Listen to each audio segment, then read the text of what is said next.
The annual rainy season has once again descended on southern China, bringing with it severe weather and widespread flooding across Guangdong Province. Torrential downpours have overwhelmed many cities, submerging low-lying neighborhoods, disrupting transportation networks, and forcing schools to shut their doors. In Yunnan, one of the hardest-hit areas, streets are inundated with floodwaters, leaving residents stranded and making daily travel nearly impossible. Authorities in the city have issued a red alert, which represents the highest level of weather emergency warning in China.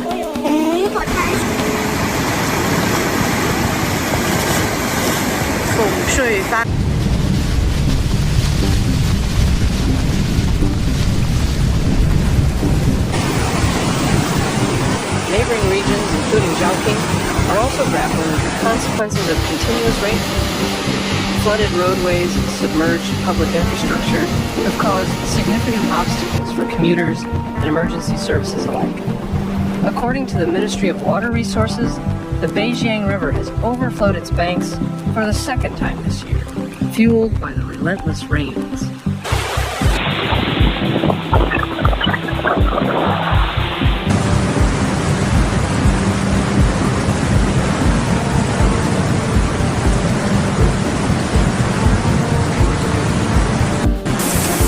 Measurements taken at the Yunnan hydrological station indicate water flows of 12,000 cubic meters per second, a level that meets the ministry's flood warning threshold. In response, officials have maintained a level 4 emergency response and urged local governments to intensify flood prevention and relief measures. The effects of the storm system extend beyond Guangdong. In neighboring Jiangxi province, heavy downpours have similarly immobilized communities and halted transportation.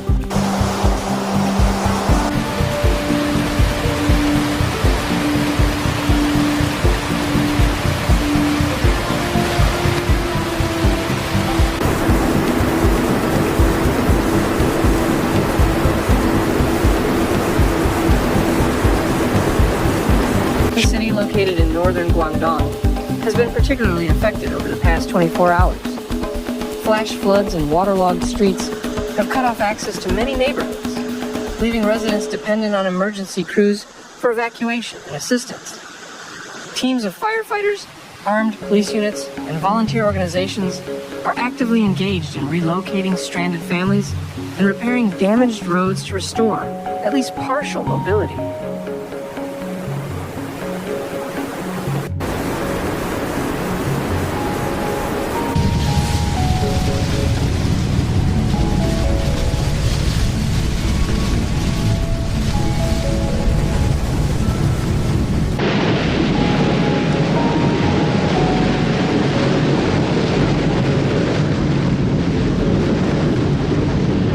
Authorities emphasize that the flooding has severely disrupted the lives of millions of residents.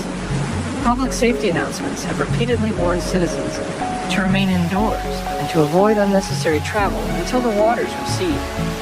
Schools across the affected areas remain closed to protect students and staff, while teachers and administrators prepare contingency plans for the continuation of learning once conditions stabilize. To support communities in distress, local governments have mobilized resources for emergency relief.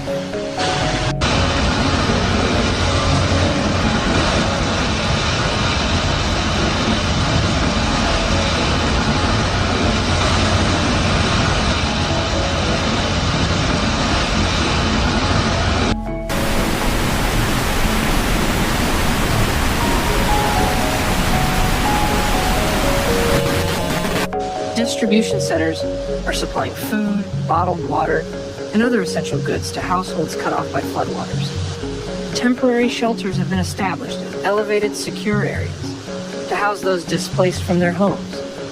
Meanwhile, public transportation systems, including buses, intercity coaches, and trains,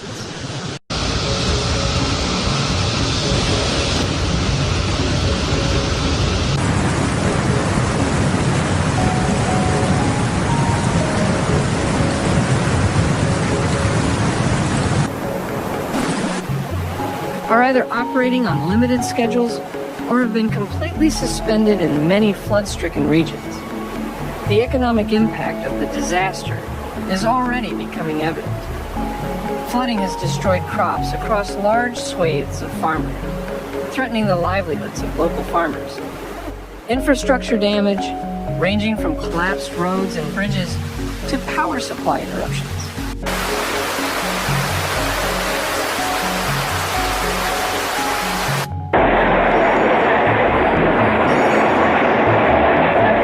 Requires substantial investments for repair and recovery.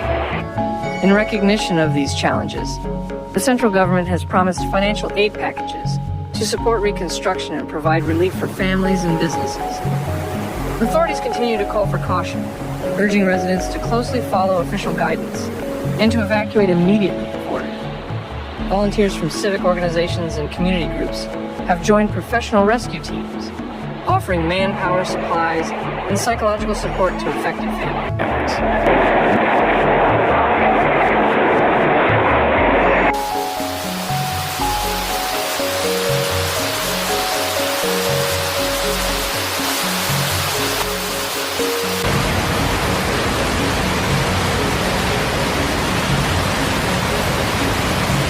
Medical teams have been stationed in shelters, Key urban centers to deliver first aid, treat injuries, and monitor public health concerns that often arise during prolonged floods, such as waterborne diseases.